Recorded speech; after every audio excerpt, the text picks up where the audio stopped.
Captain Lee Dongwu stood on the bridge of the Earth Defense Fleet's flagship, Taeguk, watching the celebration fireworks bloom across Earth's night sky. Today marked 50 years since humanity first met alien life. 50 years of peace, trade, and friendship with the galaxy. The captain smiled as he remembered his grandfather's stories about the early days when humans feared aliens would invade. How wrong they had been. The bridge crew worked quietly around him.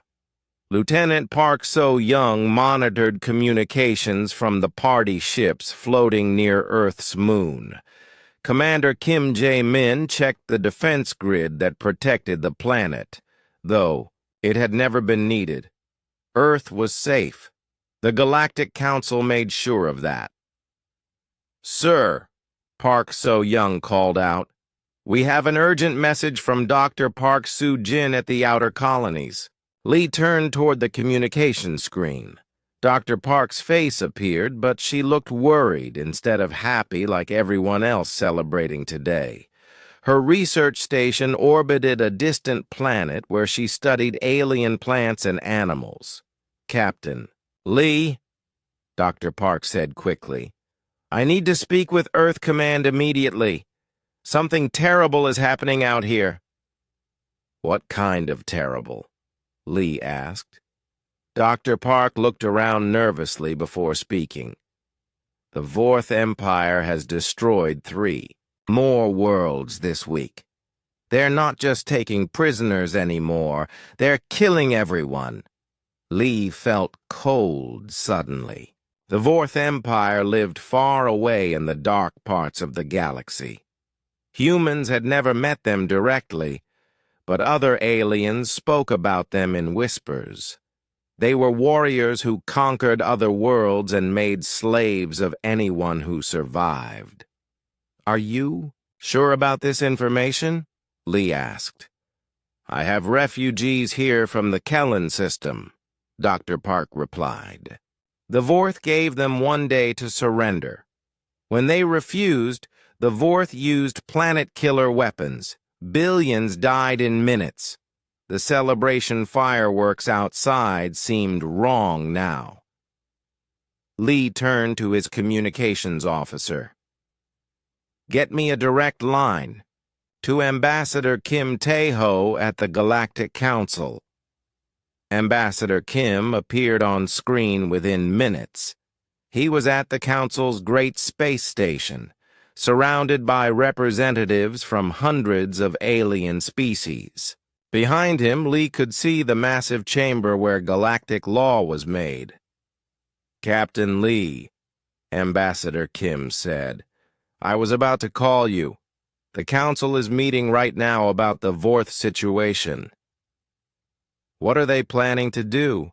Lee asked. "Ambassador." Kim's face showed frustration. "They want to pass economic sanctions. Stop trading with the Vorth. Maybe send them a strongly worded message asking them to be nicer." "That's it?" Dr. Park's voice came from her transmission. "These monsters are destroying entire worlds, and the Council wants to write them a letter?" "I tried to convince them to send military help to the threatened worlds," Ambassador Kim said. "But the big powers say it's not their problem. The Althen claim that interfering would upset galactic balance.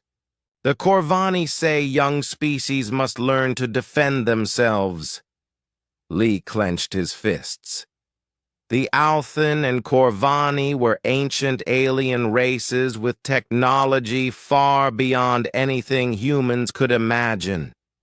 They could stop the Vorth easily if they wanted to, but they preferred to watch from safety while weaker species suffered. "What about the other Council members?" Lee asked. "Scared," Ambassador Kim replied. "They all remember what happened to species that stood up to the Vorth before. Most of those species don't exist anymore." Dr. Park leaned forward on her screen. Captain, there's something else. The refugees told me the Vorth are looking for something specific. They keep asking prisoners about human technology before they kill them. What kind of technology? Lee asked. They don't know, but the Vorth seem to think humans have some kind of superweapon. They call it the Prometheus Secret. Lee exchanged glances with his officers. Project Prometheus was Earth's most classified program. Very few people knew about it, and it definitely was not a weapon. It was something much more important than that. Ambassador, Lee said carefully, you need to tell the Council that Earth is willing to share our medical knowledge, our art, even our food recipes with anyone who helps stop the Vorth. Ambassador Kim nodded. I'll try, but I don't think it will work. These species have been afraid of the Vorth for too long.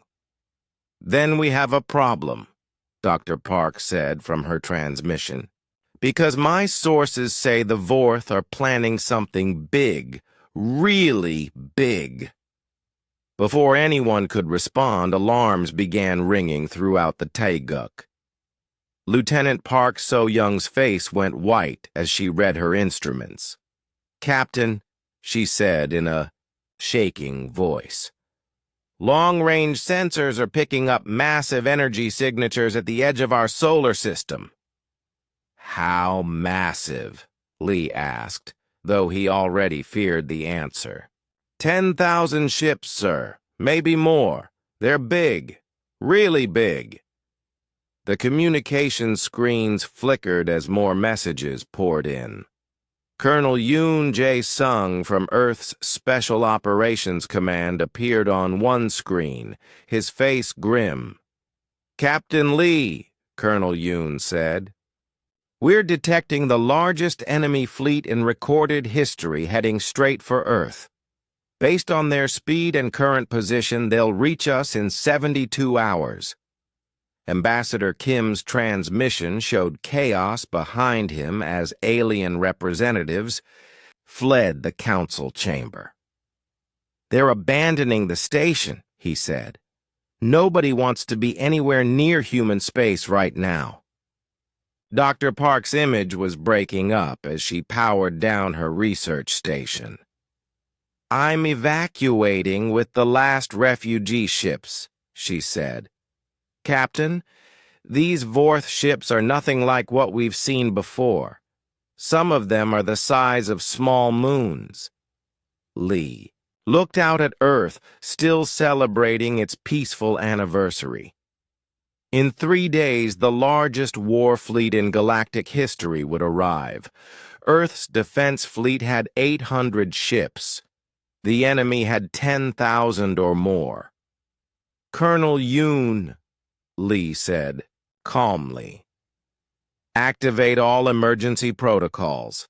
Begin civilian evacuation to the deep shelters. And send a message to Fleet Admiral Cho Min-ho. Tell him it's time to reveal Project Prometheus to our people. Sir. Lieutenant Park So-young said quietly. Should I cancel the anniversary celebration? Lee watched another firework explode in, brilliant colors against the stars. In 3 days, those same stars might be filled with enemy warships raining death on his world. No, he said finally. Let them celebrate tonight. Tomorrow we prepare for war.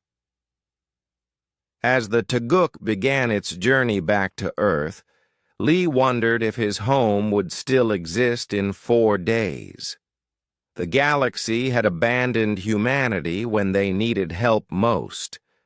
Now Earth would face the storm alone, just as his ancestors had faced storms before, but humans had survived every storm so far. Maybe they would survive this one too. Captain Lee Dong-woo's reconnaissance ship moved silently through the asteroid belt at the edge of Earth's solar system. 3 days had passed since the Vorth fleet first appeared on their sensors. Now Lee could see the enemy with his own eyes, and what he saw made his blood run cold.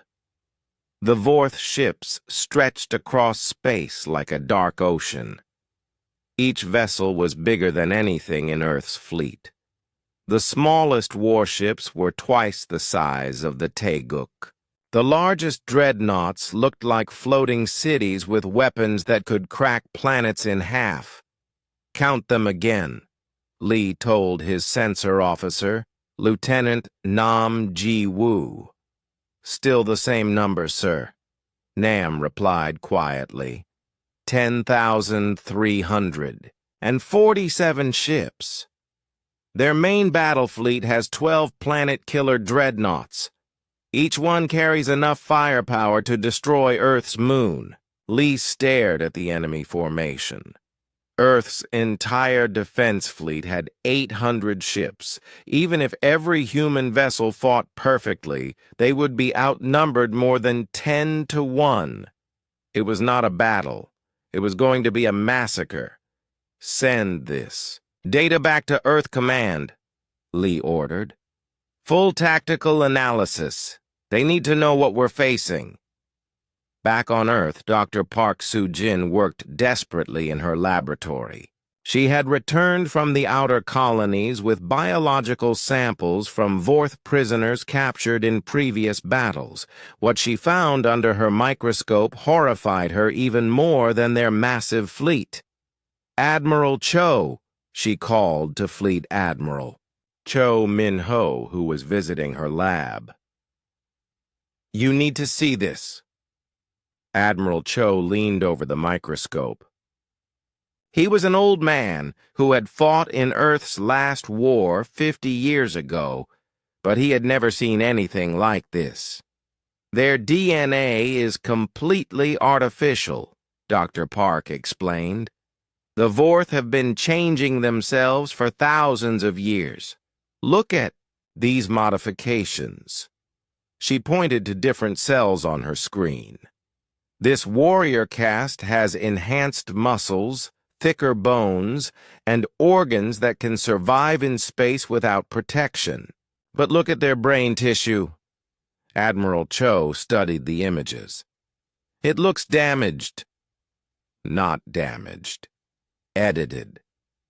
They removed the parts of their brains that feel fear, doubt, or mercy. They also removed the sections that handle creative thinking and problem-solving." "Why would they do that to themselves?" Admiral Cho asked. "To make perfect soldiers," Dr. Park replied. "These warriors can only follow orders and fight. They cannot question commands or think of new strategies. But it also means they cannot adapt when something unexpected happens." Meanwhile, Ambassador Kim Tai-ho stood in the empty Galactic Council chamber, pleading with holographic images of alien leaders who were too afraid to meet in person. "The Vorth fleet will destroy Earth in less than 48 hours, Ambassador Kim said. "We are offering to share all our medical technology. We will give you our terraforming research. We will teach you our art and music. Please, we just need military support." The first to respond was Chancellor Vextar of the Althan Confederation. His image flickered as he spoke from his fortress world thousands of light years away. "Ambassador Kim, the Althan people sympathize with Earth's situation. However, we cannot interfere in conflicts between younger species. It would upset the galactic balance we have maintained for millennia." "Balance?" Ambassador Kim's voice rose. "You have weapons that could stop this fleet with a single shot. You could save billions of lives." "At what cost?" Chancellor Vextar replied coldly. If we intervene now, other species will expect us to solve all their problems. We must think of the greater good. The ancient Corvani spoke next through their collective consciousness interface. Their voice sounded like wind through metal. Young human species must face trials alone. This is natural law of galaxy. Strong species survive. Weak species become memory. We're not asking you to fight for us, Ambassador Kim said desperately. Just give us time. Help us evacuate our civilians. Evacuation shows weakness, the Corvani replied. Weakness invites more attacks. Better to fight with honor and die quickly. One by one, the other species gave their excuses. The Zilani claimed their cloaking technology was too sacred to share. The Thek said their shield generators would not work with human ships. The Rune insisted they needed all their forces to protect their own worlds. Ambassador Kim realized the truth. These species were not just afraid of the Vorth. They were afraid of each other. For thousands of years, the galaxy had been divided between the powerful elder races and everyone else. The elder races stayed powerful by making sure younger species never united against them. On Earth's orbital defense platforms, General Bay So Ra coordinated the evacuation of 30 billion people. It was an impossible task. Earth's deep underground shelters could hold maybe 5 billion people for a few months. The generation ships being prepared could carry another 2 billion to distant colonies. General, her aide Captain Wu Sung Min, reported. The civilian evacuation is only 30% complete. We need more time. Time we don't have, General Bay replied, watching the countdown clock on her wall. The Vorth fleet will be in weapons range in 18 hours. She opened a communication channel to Admiral Cho. Sir, I need permission to declare martial law. Some people are refusing to evacuate. They think our fleet can protect them. Admiral Cho's image appeared on her screen. Behind him, she could see the frantic activity at Fleet Command as officers prepared for humanity's last battle. Permission granted, Admiral Cho said. General, there's something else. We're activating Project Prometheus ahead of schedule. General Bay's eyes widened. Sir, that technology isn't ready for field testing. It doesn't matter, Admiral Cho replied. The Vorth are coming to steal it anyway. They think it's a super weapon that will make them invincible. What are you going to do? Admiral Cho smiled grimly. We're going to show them what Project Prometheus really is. And maybe, just maybe, we'll show the galaxy what happens when you abandon your friends. In space, Captain Lee's reconnaissance ship detected movement in the Vorth fleet. The massive formation was accelerating toward Earth, their engines burning, like red stars against the darkness. Captain, Lieutenant Nam reported, the enemy fleet is moving to attack formation. They'll reach Earth's orbital defenses in 16 hours. Lee looked one more time at the overwhelming enemy force. Then he turned his ship toward home. Signal the fleet, he ordered. All ships return to Earth immediately. It's time to show these monsters what humans do when they're cornered. As his ship raced back toward Earth, Lee thought about his grandfather's stories.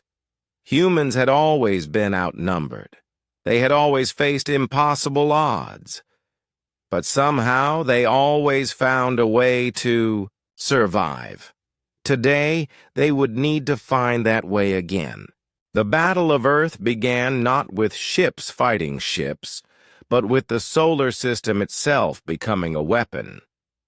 Admiral Vorth Grixtel watched from his massive flagship as his advanced scouts suddenly exploded one after another. His confusion turned to rage as he realized what the humans had done. Every asteroid, every piece of space junk, every old satellite between Mars and Earth had been fitted with small rocket engines and packed with explosives.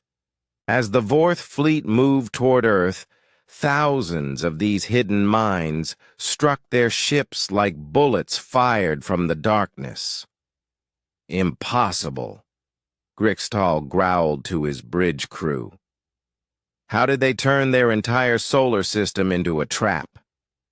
His tactical officer, a Vorth warrior bred for strategic thinking, studied the attack patterns. Admiral, the humans used their manufacturing satellites to convert debris into kinetic weapons. They have been preparing this for only 3 days, but they worked without rest. Captain Li Dongwu watched the first wave of explosions from the bridge of his new ship, the Soul. The Taiguk had been damaged in an earlier skirmish, but Earth had plenty of warships ready for battle. Not big ships or powerful ships, but fast ships crewed by humans who refused to surrender. Phase 1 is working, reported his new tactical officer, Lieutenant Yoon Da-sum. We destroyed 67 enemy scouts and damaged twice that many. Begin. Phase 2, Lee ordered. Across the solar system, human ships that had been hiding behind moons and planets suddenly appeared. But instead of attacking the main Vorth fleet directly, they struck at the edges, hitting supply ships and communication vessels before disappearing again. The human strategy was simple. They could not win a direct battle, so they would not fight. Instead, they would cut the massive enemy fleet into smaller pieces and destroy those pieces one at a time.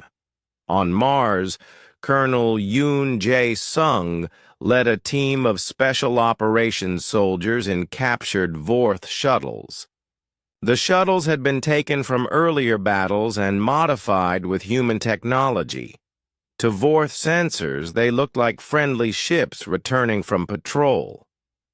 Remember, Colonel Yoon told his team as they approached a Vorth supply depot near Jupiter's moons. These warriors have no imagination. They follow the same patterns every time. We study those patterns, then we break them. The Vorth guards at the depot did exactly what Colonel Yoon expected.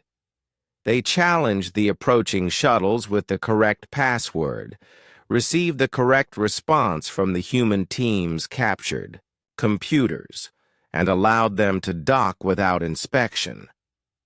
15 minutes later, the depot exploded as human soldiers detonated its ammunition storage. The blast was so large it could be seen from Earth with basic telescopes. Dr. Park Soo-jin worked frantically in her new laboratory deep beneath Earth's surface. The battle raging in space above gave her the time she needed to study more Vorth prisoners captured during the fighting.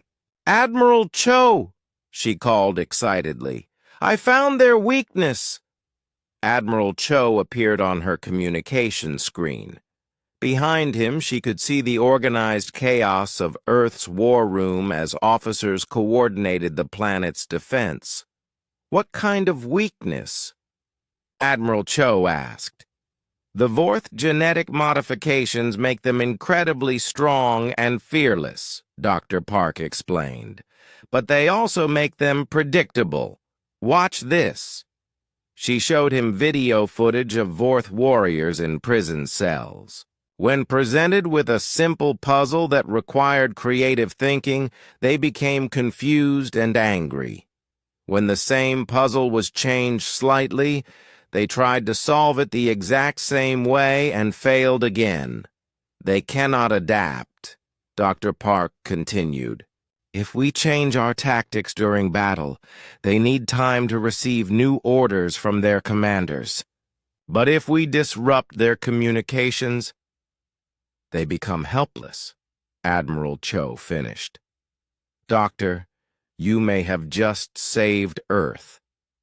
In space, the battle was turning stranger by the hour. Human ships appeared where they should not be. Struck targets that made no military sense and disappeared before the Vorth could respond. Worse, every time the Vorth adapted to one human tactic, the humans immediately switched to something completely different. Captain Park Ji-ho, Lee Dong-woo's former student, commanded a squadron of small human fighters near Earth's moon. His mission seemed impossible. Attack Vorth dreadnoughts with ships that were like insects fighting elephants. But Park had studied his enemy carefully. The massive Vorth ships had powerful shields and thick armor, but they also had blind spots where their own weapons could not fire. Human fighters were small enough to hide in these blind spots and fast enough to move between them. Target their communication arrays, Park ordered his pilots. Every antenna, every signal booster, every communication dish. Make them deaf and mute. The human fighters swarmed over the Vorth dreadnoughts like bees attacking a bear. One by one, they destroyed the communication equipment that allowed the massive ships to coordinate with each other. Admiral Grixtal watched his perfect battle plan fall apart. His ships were scattered across the solar system, many of them unable to communicate with each other. Worse, the humans seemed to know exactly where to strike to cause maximum damage. "How are they doing this?" he demanded from his tactical officer. "Admiral, I believe the humans are using our own predictability against us. They studied our battle formations and learned to anticipate our movements." Grixtal's rage reached its breaking point. "Enough of these games. All ships, converge on Earth immediately. Use planet-killer weapons. Destroy everything." But as his surviving ships moved toward Earth, they found the planet protected by something unexpected.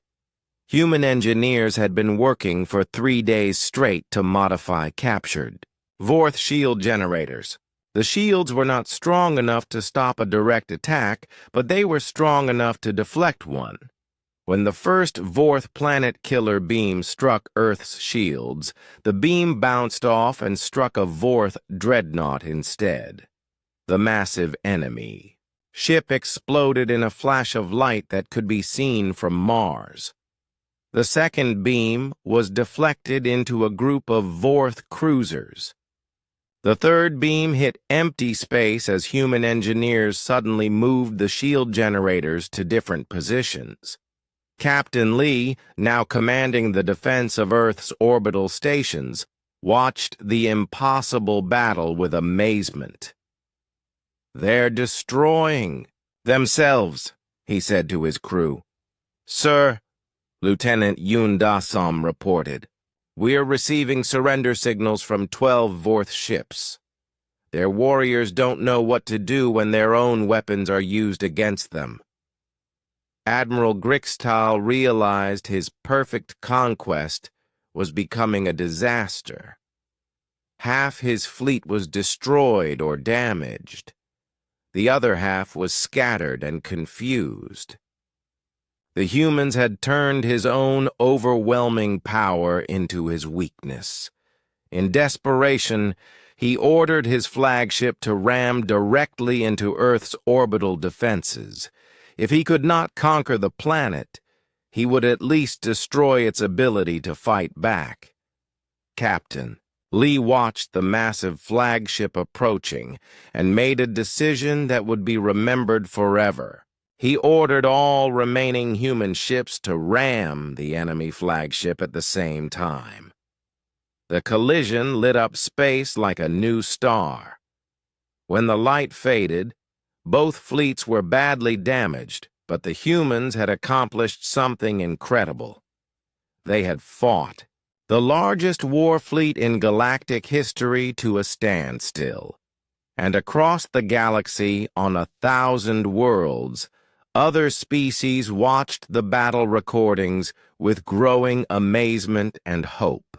News of Earth's impossible stand spread across the galaxy faster than light itself. On the mining world of Kepler-7, Zilani workers stopped their drilling machines to watch battle recordings on their communication screens.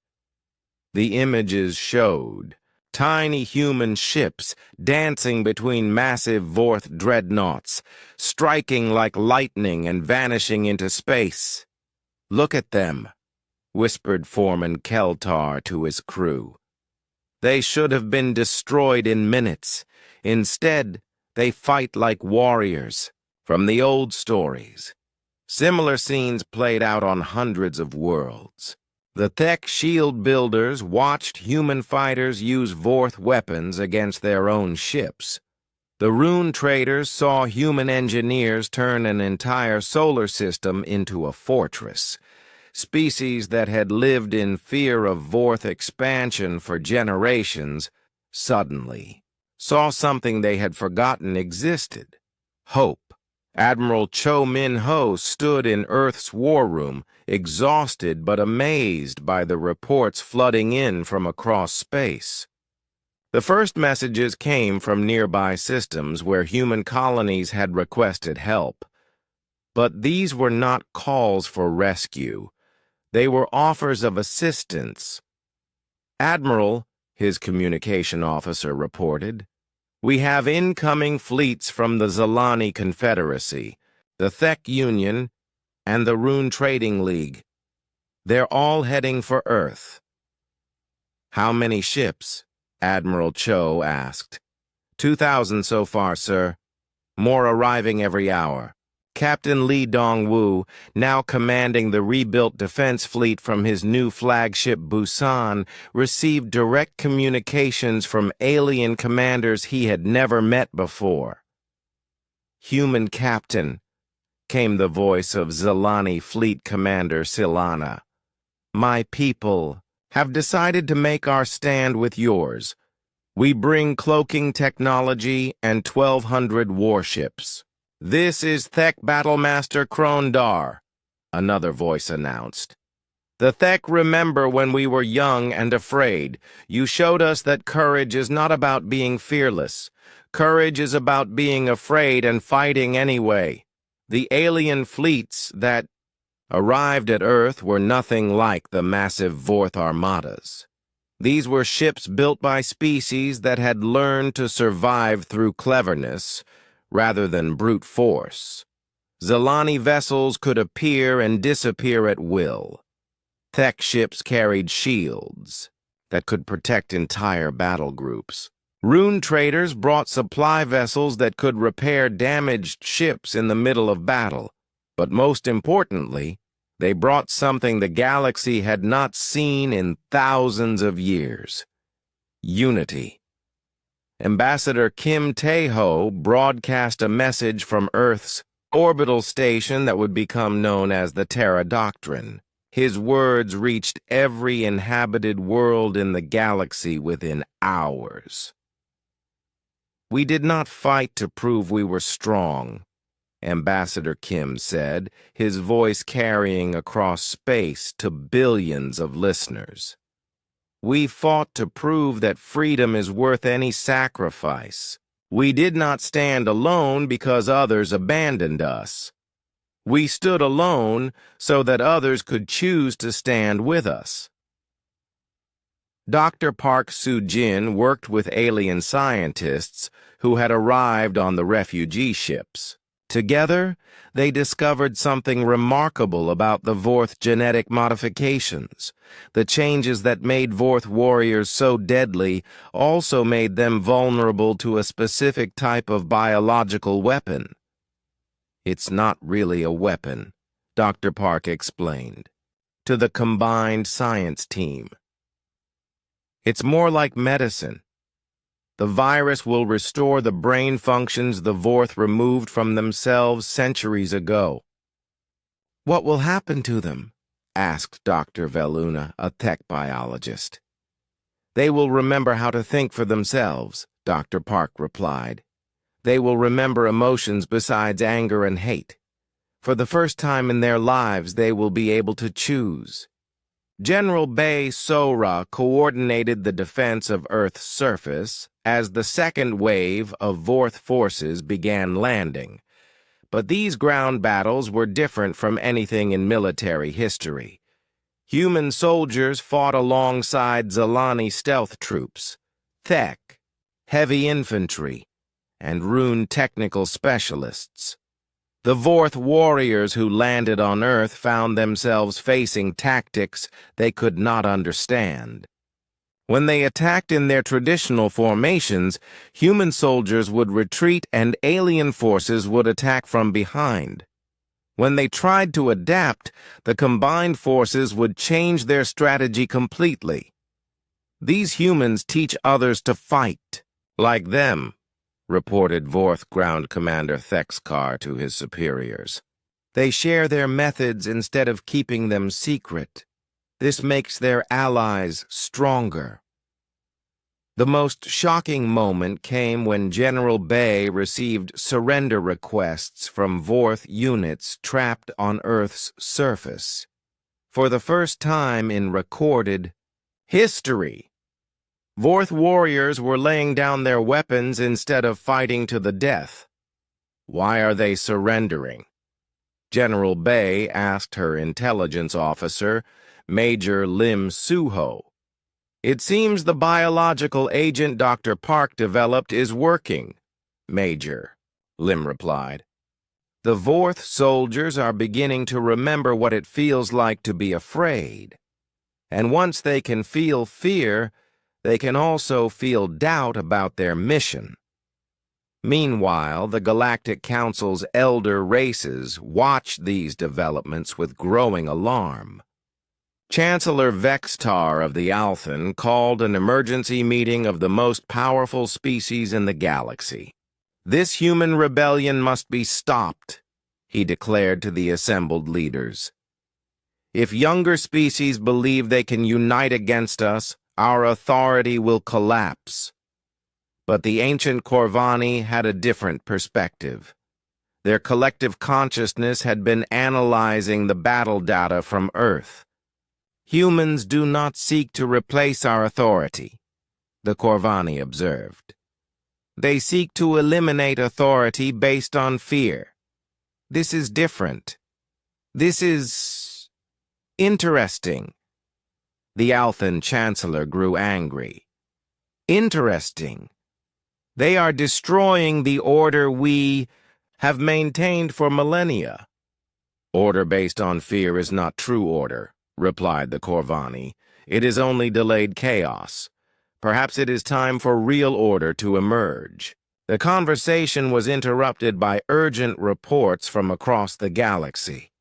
On world after world, species that had been enslaved by the Vorth were rising in rebellion. The example of Earth's resistance had become a spark that ignited hope throughout the galaxy. Captain Park Jiho led a joint task force of human and alien ships to intercept the third wave of Vorth reinforcements. These were the Emperor's personal guard ships, massive vessels that had never been defeated in battle. But as the enemy fleet dropped out of hyperspace, they found themselves facing something unprecedented, a united galactic fleet fighting with human tactics but alien technology. All ships, Captain Park broadcast to the mixed fleet. Remember what the humans taught us. We are not trying to destroy the enemy, we are trying to free them. The battle that followed would determine the future of the galaxy. But for the first time since the fighting began, Earth was not alone, and the species fighting alongside humanity were no longer afraid. They had learned something from the humans that changed everything. Sometimes the most powerful weapon is not a gun or a bomb, but simply the courage to stand up and say no more. The galaxy would never be the same. The final battle began when the Vorth Emperor's personal armada emerged from hyperspace like a dark storm. Emperor Krixivor commanded ships so massive they blotted out stars, vessels that carried weapons capable of shattering moons. His flagship alone was larger than Earth's biggest city. But the Emperor found something waiting for him that no Vorth had ever faced before: a united galaxy. Captain Park G. Ho stood on the bridge of the new flagship Unity, a ship built with technology from dozens of species working together. Around him, the combined fleet stretched across space like a rainbow of different ship designs and fighting styles. All vessels, this is Captain Park, he broadcast to the 5,000 ships now defending Earth. Remember, we fight not to destroy, but to free. Every Vorth warrior we save is a victory for the entire galaxy. The battle erupted across the entire solar system. Zilani ships appeared from nowhere to strike at enemy weak points before vanishing again.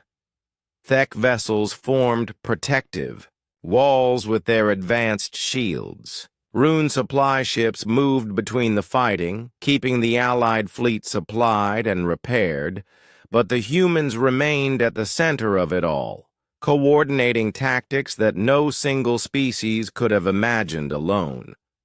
Dr. Park Soo-jin watched from her laboratory as the biological cure she had developed was deployed across the battlefield.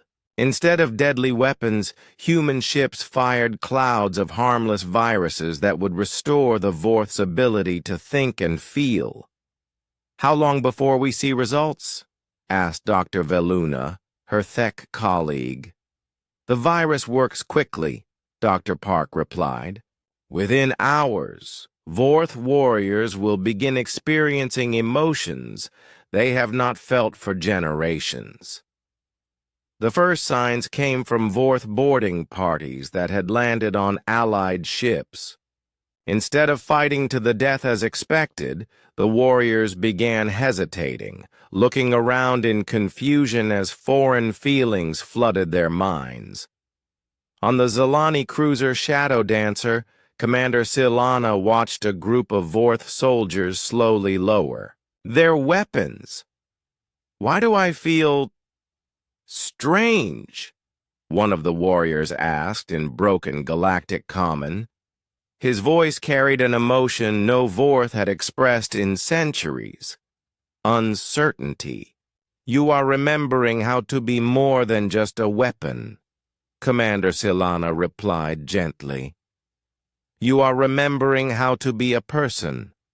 The psychological effect spread through the Vorth fleet like wildfire. Warriors who had known only rage and obedience suddenly experienced fear, doubt, curiosity, and wonder. Many simply stopped fighting, overwhelmed by the flood of new sensations. General Bei So-Ra coordinated the most unusual military operation in galactic history. Instead of destroying surrendering enemy forces, the Allied fleet was capturing and treating them. Vorth warriors who had been bred for conquest were being taught how to make their own choices. "General," reported Major Lim Soo-ho, "we have over 10,000 Vorth prisoners requesting asylum. They don't want to return to their empire." "Prepare refugee camps," General Bay ordered, "and make sure they know they're guests, not prisoners." Emperor Krixivor watched his perfect war machine falling apart and made a desperate decision. If he could not conquer the galaxy, he would destroy it. He ordered his flagship to activate a weapon that had never been used before, a device that could make stars explode. But Captain Park Ji-ho had anticipated this possibility. Human intelligence officers had studied Vorth psychology for weeks, learning to predict their reactions when their rigid plans failed. "All ships, execute Operation Last Hope," Captain Park broadcast. The combined fleet suddenly changed formation, with every ship moving to protect not Earth, but the Vorth flagship itself. Instead of attacking the Emperor's ship, they surrounded it with shields and defensive barriers. "What are they doing?" Emperor Krixivor demanded from his bridge. "They are protecting us, Emperor," replied his tactical officer, a warrior whose genetic modifications had begun to weaken under Dr. Park's cure. "They are protecting us from our own weapon." The realization hit the Emperor like a physical blow. For the first time in his life, he was face to face with an enemy that refused to hate him back. Captain Park's voice came over the communication channels. "Emperor Krixivor, we know about your Star Killer weapon. We also know that activating it will destroy your own ship, along with everything else in this system. We will not let you commit suicide and take billions of innocent people with you." The Emperor stared at his tactical displays, unable to comprehend what he was seeing. The enemy fleet was risking everything to save his life and the lives of his crew. "Why?" the Emperor asked, his voice barely a whisper. "Because that's what people do," Captain Park replied simply. "We protect each other, even from ourselves." Dr. Park Soo-jin's cure reached the Emperor's ship, and for the first time in decades, Krixivor felt something besides anger and ambition. He felt shame for the worlds he had destroyed. He felt sorrow for the lives he had wasted. Most importantly, he felt hope that things could be different. The surrender came not with fanfare, but with quiet tears, as the most feared warrior in the galaxy laid down his weapons and asked for forgiveness. Ambassador Kim Tae-ho addressed the Galactic Council one final time, but now he spoke to a very different audience. Instead of fear and indifference, he saw curiosity and hope in the faces of representatives from across the galaxy. "We propose the Earth Accords," Ambassador Kim announced. "A new galactic charter based on mutual defense, shared prosperity, and the right of every species to choose their own destiny." The vote was not even close. 700 species voted in favor. Only the most stubborn elder races abstained, and even some of them chose to join the new order. Chancellor Vextar of the Althen watched his ancient authority crumble and realized he had a choice to make. He could fight the change and be swept aside by history, or he could learn from the humans and adapt. "The Althen Confederation votes to join the Earth Accords," he announced, shocking his own people. "Perhaps it is time for us to remember what we have forgotten about cooperation." The Corvani collective consciousness spoke last. "The young species have become teachers. The old species have become students. This is the natural order of growth. We approve." 1 year later, Dr. Park Soo-jin stood on the observation deck of New Seoul Station, watching the first Project Prometheus terraforming ships leave for dead worlds across the galaxy. The technology that the Vorth had tried to steal was now being freely shared with anyone who needed it. Hundreds of worlds that had been destroyed in wars could now be brought back to life. Species that had been driven from their homes could build new ones.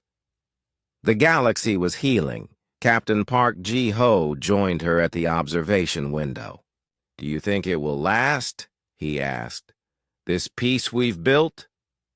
Dr. Park watched a mixed crew of humans, Zalani, Thek, and former Vorth warriors working together to load supplies onto a colony ship.